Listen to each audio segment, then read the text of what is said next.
ভাগ্য মা কি শুনছেন আপনারা দেখেন তো দেখি এটা কি বিশ্বাসযোগ্য?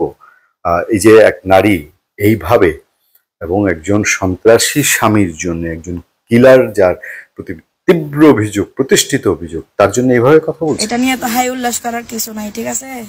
মামলা যখন আছে অ্যারেস্ট হবেই, এগুলা নিয়ে এত টেনশন আমি জানি না প্রকাশ করে উনি নারী, উনি একসময় মা হবেন বা হবেন কিনা, বা উনি স্ত্রী হিসাবে তার স্বামীর প্রতি একটা বিষয় থাকবেই, কিন্তু সোশ্যাল মিডিয়া তোলপাড় উঠে গেছে এই নারীর বক্তব্যে। আপনারা যারা ভাবতেছেন আমার জামাই অ্যারেস্ট হয়েছে আর কোনোদিন বের হবে না, ওদের জন্য এক বালতি সমবেদনা। আমরা আমি আপনাদেরকে আর অপেক্ষায় না রেখে পুরো ঘটনাটা একটু বলতে চাই। সেটা প্রথম আলো থেকে। সন্ত্রাসী সাজ্জাদের স্ত্রী বললেন, বান্ডিল বান্ডিল টাকা ছেড়ে আমার জামাইকে নিয়ে আসবো। কি হয়েছে ঘটনা? ঢাকা থেকে চট্টগ্রামের সন্ত্রাসী সাজ্জাদ হোসেনকে গ্রেফতারের পর প্রতিক্রিয়া জানিয়ে তার স্ত্রী তামান্না শারমিনের বক্তব্যের একটি ভিডিও সামাজিক যোগাযোগ মাধ্যম ফেসবুকে ভাইরাল হয়েছে। এই সাজ্জাদ কে? সাজ্জাদের ব্যাকগ্রাউন্ড কি পরিমাণ ডেঞ্জারাস, এই সরকারের সময়ে এসে কি কাণ্ড কারখানা করেছে, আছে রিপোর্ট, ব্যাকগ্রাউন্ড আপনাদেরকে একটু জানাবো। ভিডিওতে তামান্না শারমিনকে বলতে শোনা যায়, আগে বলি আমি যেদিন কথা বলছি 16 মার্চ, তার আগের দিন সে গ্রেফতার হয়েছে।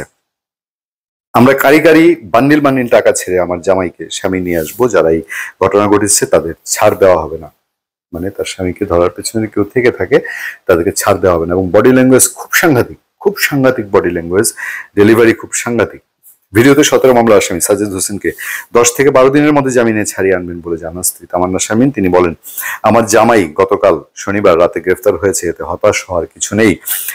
মামলা যখন আছে গ্রেফতার হবেই যারা, আপনারা যারা ভালো ভাবছেন আর কোনোদিন বের হবে না তাদের জন্য এক বালতি সমবেদনা প্রতিপক্ষ হুমকি দিয়ে তিনি বলেন, এতদিন আমরা পলাতক ছিলাম, এখন তোমাদের পলাতক থাকার পাগলা শুরু, খেলা শুরু হবে এখন।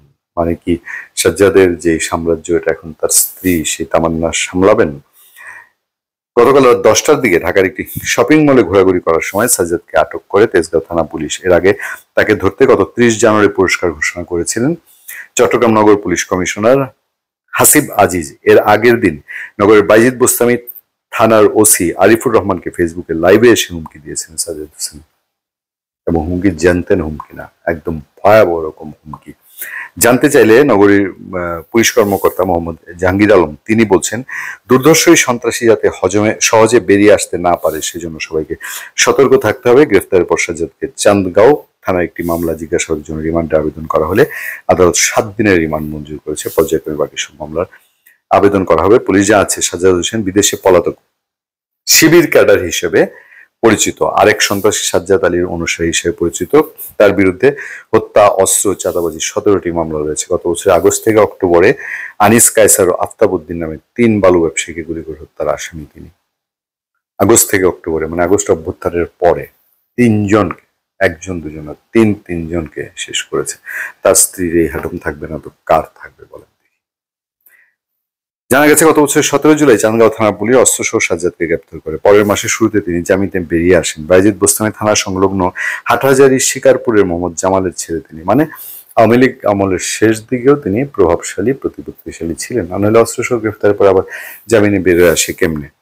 গত বছর 4 ডিসেম্বর নগরের অক্সিজেন এলাকায় পুলিশ ধরতে গেলে গুলি ছুটতে পালিয়ে যান সাজ্জাদ, এতে পুলিশ সহ 5 জন আহত হয়।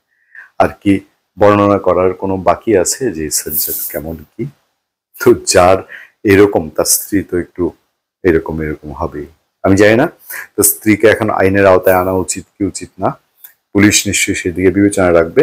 তবে এইভাবে একজন চিহ্নিত সন্ত্রাসী, সে শিবিরের পরিচয় ছিল, আমি জামাত শিবিরের বা ইসলামী ছাত্র শিবিরের একটা প্রতিক্রিয়া জানার অপেক্ষায় থাকবো। ধন্যবাদ সবাইকে, ভালো থাকবেন, সুস্থ থাকবেন। সত্য, করুণা এবং সহনশীলতার সাথে আপনাদের সাথে আতিক রহমান পূর্ণিয়া।